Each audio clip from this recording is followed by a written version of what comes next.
Okay, we'll try and get started here on a very short segment, and then I'm going to ask Jack to come up and talk a little bit about his joint venture just really quickly, and then we're going to segue over to Charles, and Charles is going to start the input, with the onboarding information, which will be really critical because that's the DNA and the compass that we need from each one of you. So we're going to talk a little bit about the approach for managing a GWAC and contract and task orders. It's a few slides that's going to be talking about what we're developing now as we go into operations on some of these contracts, which are rapidly approaching us. So Thomas, next slide. So managing the GWAC contract vehicle. Actually, Jack, if you want to go to the next slide really quick, we're going to talk about task order management and task order execution. But the methodology, monitoring, and managing subcontracts. Actually, Jack, if you want to talk about your joint venture and come up here and give us a little dissertation, you can kind of tell them what to expect. I'm sure that people have expectations and have questions. And Jack, being a former contracting officer, he's run his vehicle for a number of years now and is quite successful. Come on up here to come up to the mic. Then I can sit down. All right. So, I didn't know everybody was going to dress so nicely, or I'd have put on a t-shirt underneath this. A lot of questions come up whenever companies, small businesses are looking to form an alliance through a joint venture relationship with and make a joint venture company. And we've done this several times. Two partners of mine and I, 14 years ago, attempted to form a joint venture, and the SBA never even heard of a joint venture. And we proposed to them that we were going to do that, and I think they thought we were talking about some kind of joint venture, and they didn't want to hear much about it. But in doing that, we got about 7 or 8 companies together and combined the strength of those companies, and got the government to agree that this makes sense. We bid and won the VETS GWAC, the original VETS GWAC. My friend over here in this corner won, and also won the following two. And on the VETS GWAC program, our company, DV United, and I'm one of the owners of DV United, just like you were all one of the owners of BIC One. I happen to be the managing member company of that joint venture. But on that vehicle, DV United won the second most task orders in the entire vehicle over the life of the program. We won over 70 task orders. And we didn't win it because of my company or because of his company, his company, his company. We won it because we had this combination of companies that we could call upon. The unique thing about joint ventures is, and especially as of last November the 16th, when the SBA codified its final rule on joint ventures, is that your past performance and your past performance and yours and yours and yours and yours all become, by regulation now, the past performance of BIC One. So when BIC One bids, it's got all of this in its quiver. Your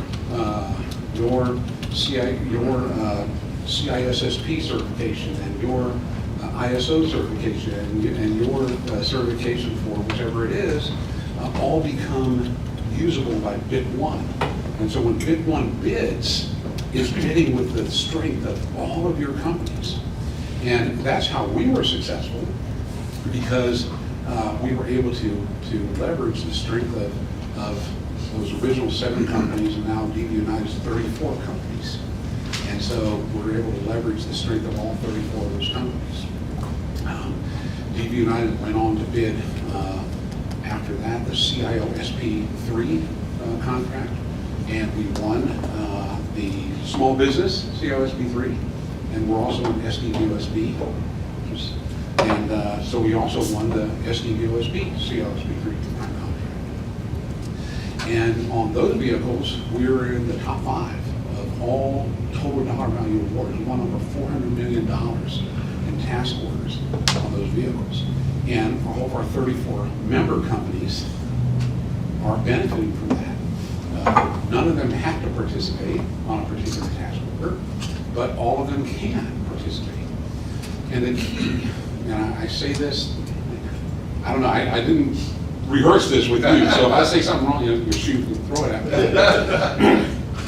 The real key to the success of the joint venture is the relationship between the member companies. It really doesn't matter too much what these guys are doing. It matters what you guys do and how you relate to each other. And I call it, in all my, I've got 7 joint ventures, and in every one of them, we don't select the members necessarily because of the members being owners, as the SBA board for the owner, because of the technology they bring.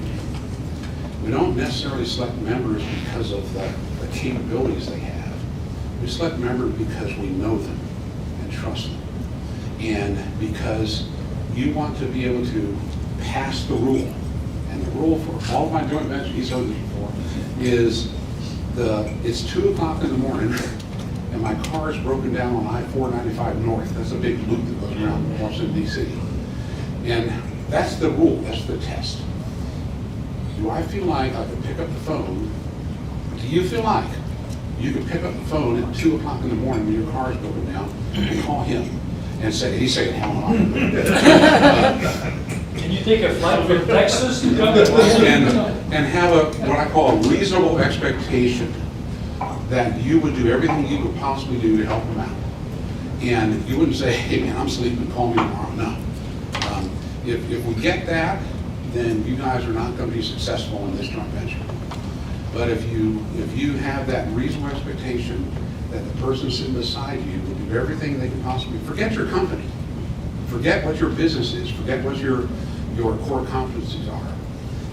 You guys have to become friends. And you have to know that I can rely on the person over here to do whatever they can do to help me. Now the joint venture will be successful. Because when these guys are modeling this proposal for this task order, and they're calling you up and saying, hey, I think I've got 5 positions for you over here. I think I've got 17 for you. And you're calling up saying, hey, what about me, man? I'm hungry too. And then they're going to tell you, you know what, it doesn't fit this time, but that's okay because there are 5 other task orders coming out this week. And as long as you all are willing to accept some part in those task orders, everybody wins over the course of the year. CIOSD 3 was a 10-year program. It's in its 10th year now. It's going to be grandfathered for another couple of years.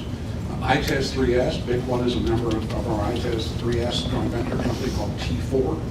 That's a 10-year program. There's lots of stuff out there, lots of task orders.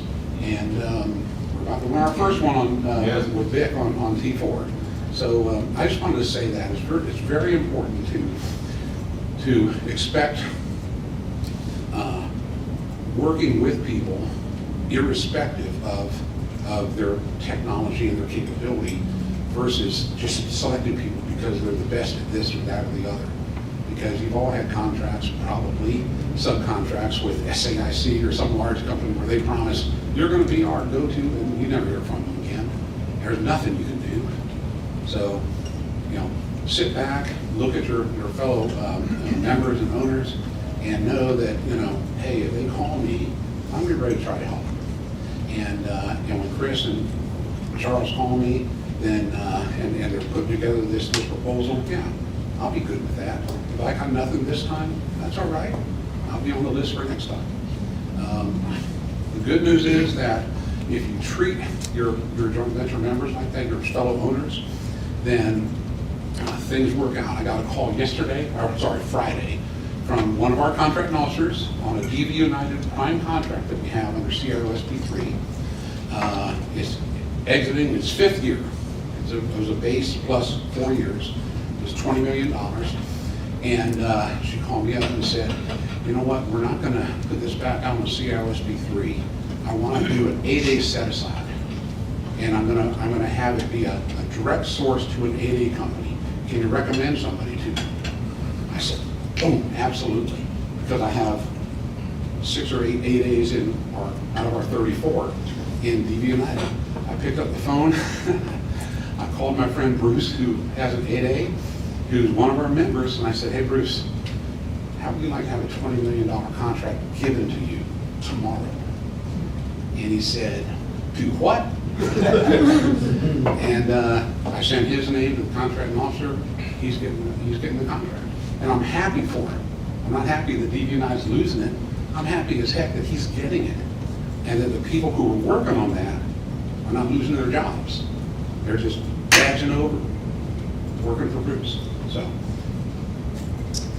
joint ventures are great things. Work within the system and support each other, and you're all going to make a good living out of this. Great. Thank you, Jack. Yeah, Jack is in the top 5 on just about every vehicle that they have. So good mentor. Okay, so big one approaching and managing GWAC contracts. Key points on here is what we're trying to do is develop a structure that keeps it clear, concise, building templates, building automation, so that our people are not overtaxed, it's simple to perform, and we can get the job done. Go to the next slide, Thomas. So the structure that we're putting forward here is offering the guidance. Of course, the processes are already being programmed down into the system. So tracking leads, your participation, the automation is all part of our management approach to be able to do that. And of course, at the end, providing end client satisfaction, which is exactly what Jack was speaking to. Go to the next slide. So it starts in gate 0, and you can see that the strategic advisory board and the technical advisory board, this is how we're looking at it set up, because the PMO office, which will ultimately be selected, that's you. So on a task order, you are the PMO office. If you've been tasked to be the lead on that task order, that's you. The PMO office is the one that's leading it. Our project management is obviously taking care of these functions here. So you're leading the PMO office down here as a task order lead, and then of course we have the subs or the partners behind it. We're providing, of course, the back office to the PMO and the guidance. The strategic advisory board and technical advisory board, remember we got back to exclusive and not exclusive. If you're non-exclusive, you are excluded to being into those conversations because you're non-exclusive. We don't know where the information's going. So you're clearly on other teams or you're doing something else. So in that situation, we have to exclude you from those conversations, right? Because we got to be fair to the team. We can't have our intel dropping out the back end and going somewhere else on people that are dedicated and driving the success of those task orders. So in that, exactly what Jack was saying, strategic, I think we were talking to Endeavor, and he was like, we really got to pull the group together. I can see how we can form very strong teams. That's exactly correct. You know, the idea, and exactly Jack then compounded on that, is that you guys, it's important that we understand your DNA, but it's also important that you understand your DNA. Because that's going to foster strategic conversations, which will end up into technical solutions.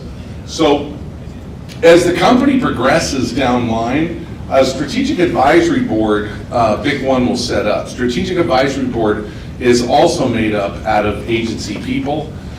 These are not you, these are people that are coming in from the outside to help us with the agency plans, CIOs, acquisition planning, all our strategic path that we're going. We're bringing board of advisors in to be able to assist us with that.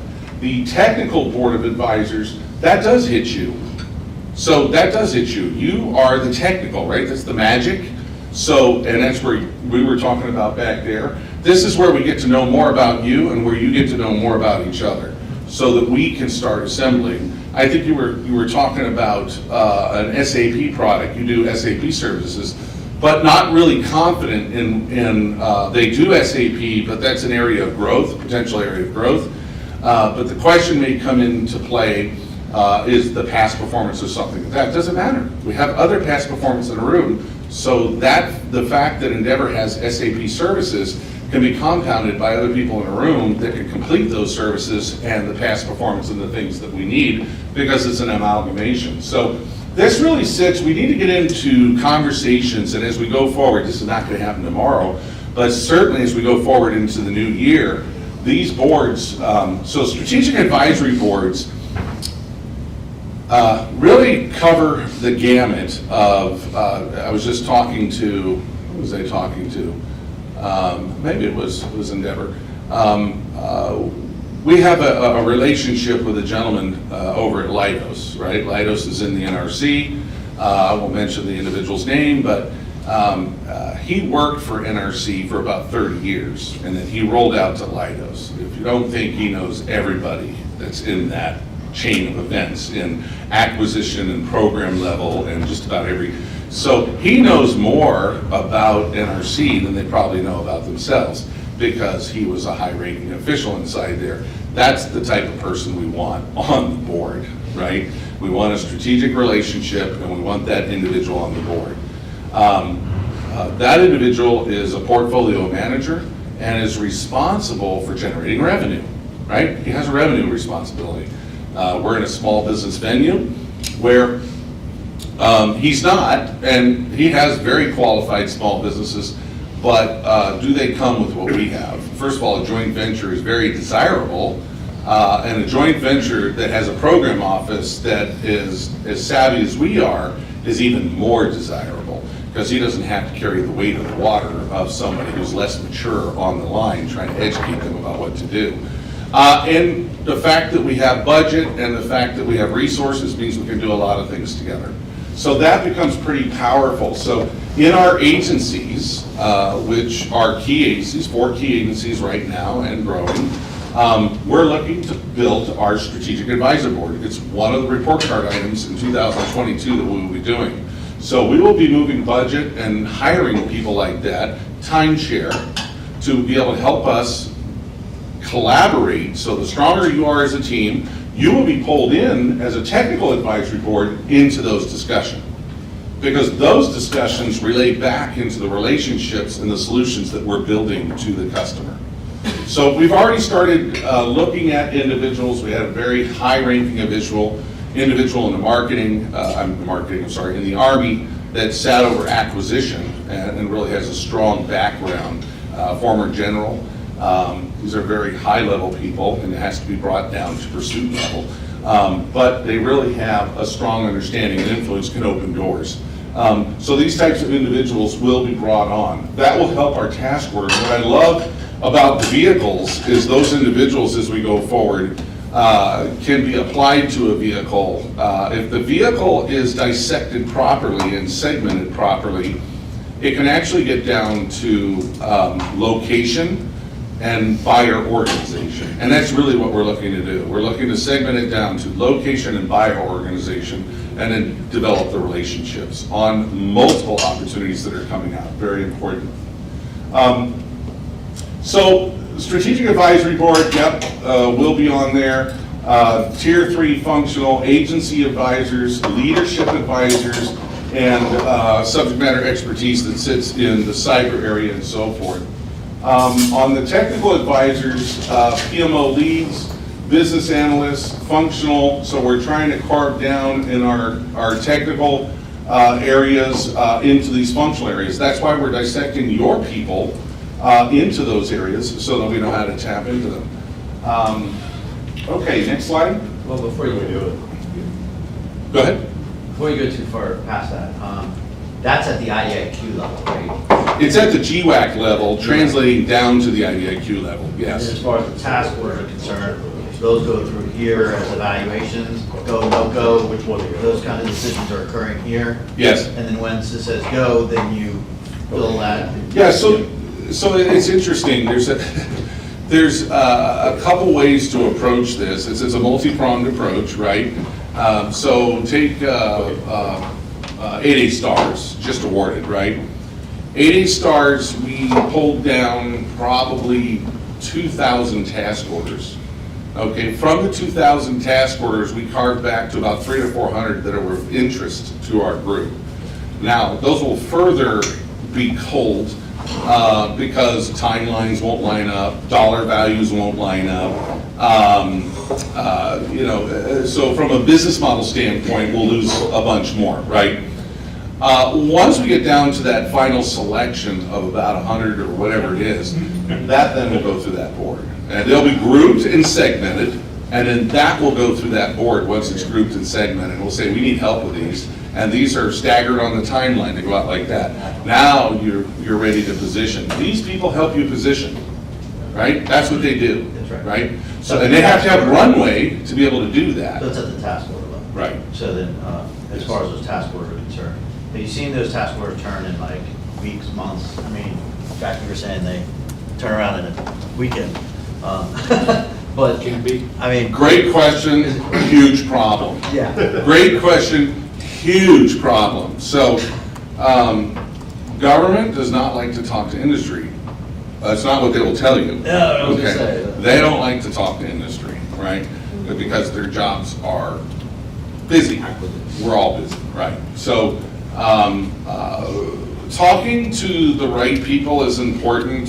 Sometimes that might not be a CS, a contracting specialist, which 99% of the time you're going to get. Of course, the CO is better. The reality is these people can break that logjam. They can go up to leadership and say, what's going on? And then that person will be called and say, hey, they're our friends. And then now you get some attention. But you have to have runway, and you have to be in the market research phase. You cannot be past the market research phase. You're not going to get much help there. So when you dissect the task orders, you're really looking for things that are out there a ways, right? And we do have the timelines, dates now. Again, we talked about historical information, not very reliable. And acquisition sometimes, Jack just told you, took a contract away from them and went to an 8A, right? That happens. So obviously historical information is not going to tell you that. So you're off chasing something that you think is a small business set aside. It's not, it's an 8A. So that is a huge job, just taking that sift and sifting through all of that noise to get down to those ones that you've knocked out enough of the noise that you can say, because these guys are expensive and they don't like to be bothered, right? They want a real mission. So we have to give them a really wrapped, packed, and very easy mission to be able to accomplish. And it's really verifying the data, opening the doors, right? Once that's done, then we can do our job, because we got a lot of runway on that to be able to do it. So the next validated step on that is when an RFI comes out, okay? But we should be there in advance of an RFI.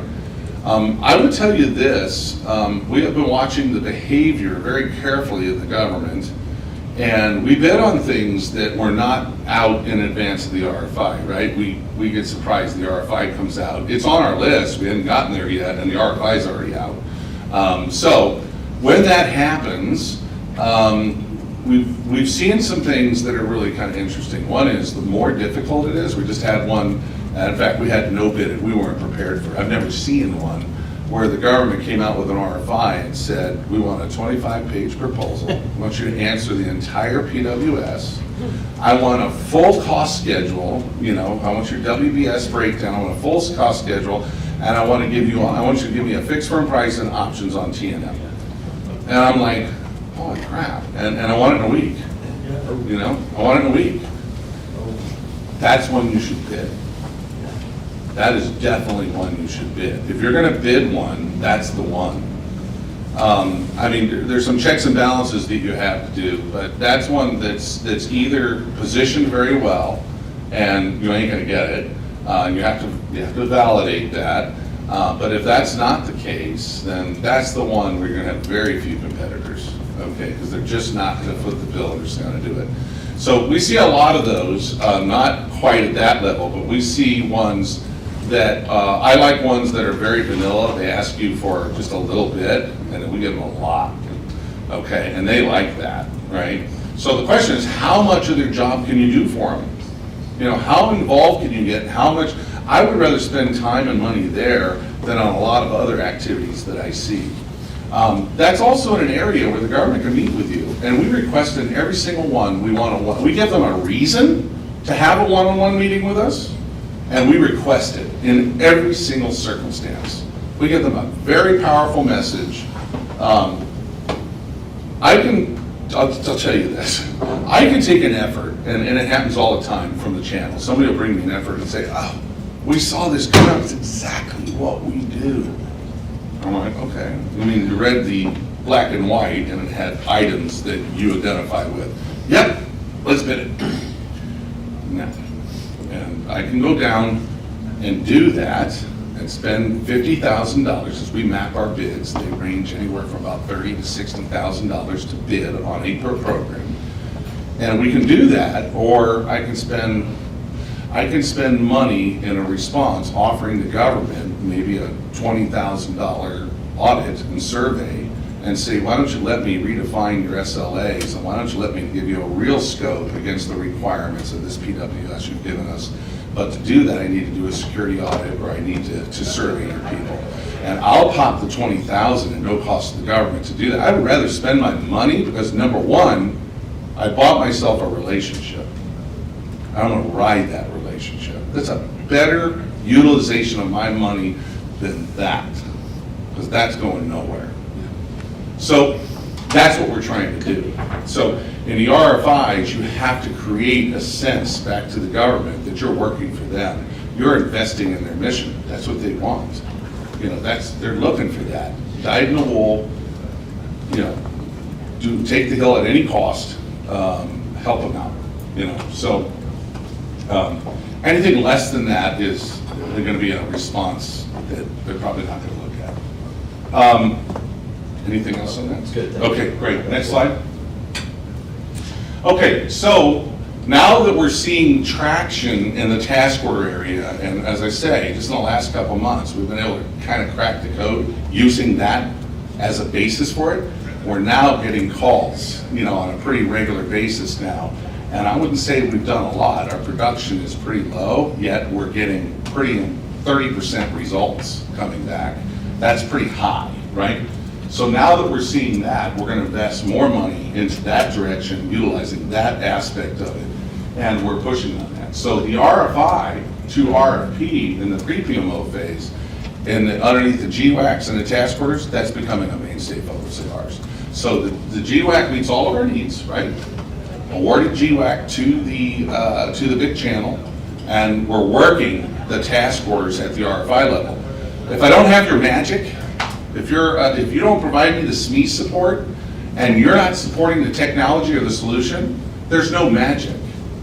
We're wasting our time, right? So we're just going through the motions. We're wasting our time. We have to have your SME expertise. You have to help us craft that solution. If we're doing that, then we'll pop the effort. I mean, we'll pop the effort to go in there and do a full survey and everything, put that in there. We're not going to do that and embarrass ourselves, you know, on the other end. This is not going to happen. So that's very important. So task orders we use NIAC here, but task orders, you know, after the GWAC would already be modeled, right? And we would have whittled it down to the RFIs.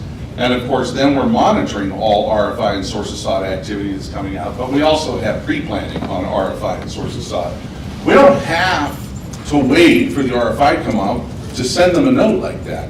We can send that at any time, and we will. We'll begin white papers and other things to start firing off those notes to be able to engage with them, because that's what they're looking for. And of course, you know, as we go down the line, we're going to be opening up market research to our community, and some will come, some won't, but hey, some is better than none, right? So Big One conducts, you know, the requirements analysis. It goes through program management determinations as to what we have to do, what the tier 1 to tier 3 players are going to look like in the gap analysis. So all of that is happening. And then when we get through the gap analysis, which will be automated now, right? So we're moving quickly to automate that. We then can assign the task order. So we can send a notification through the system directly to you and say, you have been selected through a gap analysis to perform this. Here's the foundational evidence which sits in your past performance. It looks like this. And we need you to agree that you'd like to perform. Once that happens, then we go immediately to a kickoff, and the solution is being created. We're writing the response to the RFI, we've figured out what the team looks like, and that's all happening. So at the task order and evaluation and assignments, it'll all be run through the PRM system. Task order response and creation. It's at the speed level. So we're doing the baseline. We're responding to task orders and RFIs, but this is at the solution level. So as I told you before, 25 pages was pretty heavy duty. If you're allowing STAHL to create the solution and price it, and you're not a part of the solution, I think it's a slippery slope. First of all, there's synergies that you could have that you might be able to offer up that would sharpen the knife and help us win, and it sets up a big risk factor for you not accepting the work once we do win it, which would be another catastrophic event. So we have to build some governance and policy in there because it's a non-starter if you can't get your partners to be able to respond to the areas that they need to respond in. Resources are a problem on everybody's front. There's no question about that. STAHL is trying to do more of the baseline work and only involve you in the subject matter expertise areas where we have to build out a solution, right? A real solution that can go to a WBS, that can go to costing, right? So that has to get done. We have some pretty good costers, they're pretty creative, but I'll give you an example. LBS, perfect. We just bid on a $120 million project with a very formidable company. It's a household name, you'd recognize it. And we had to perform the BOE. They didn't want to involve themselves in the solution, which I thought was odd, because they're the experts in that area. Of course, we complained about that, written and orally, but they didn't seem to mind. The outcome of that is their bid was $10 million high on an $80 million bid. That's pretty high, right? To me, that's a black eye, right? It shows that you didn't really, there's two main drivers, which was the staffing plan and real estate. Had to buy a building, had to build it out, had to do different things. So, for the center. You're gonna allow me to buy a building and do your staffing plans for you and put all the equipment in there and do the floor planning and all. You're gonna allow me to do all that, because we did it. And we did it, we're capable of doing it. Man, you're accepting a lot of risk when you do that. Your name's on it, you're an owner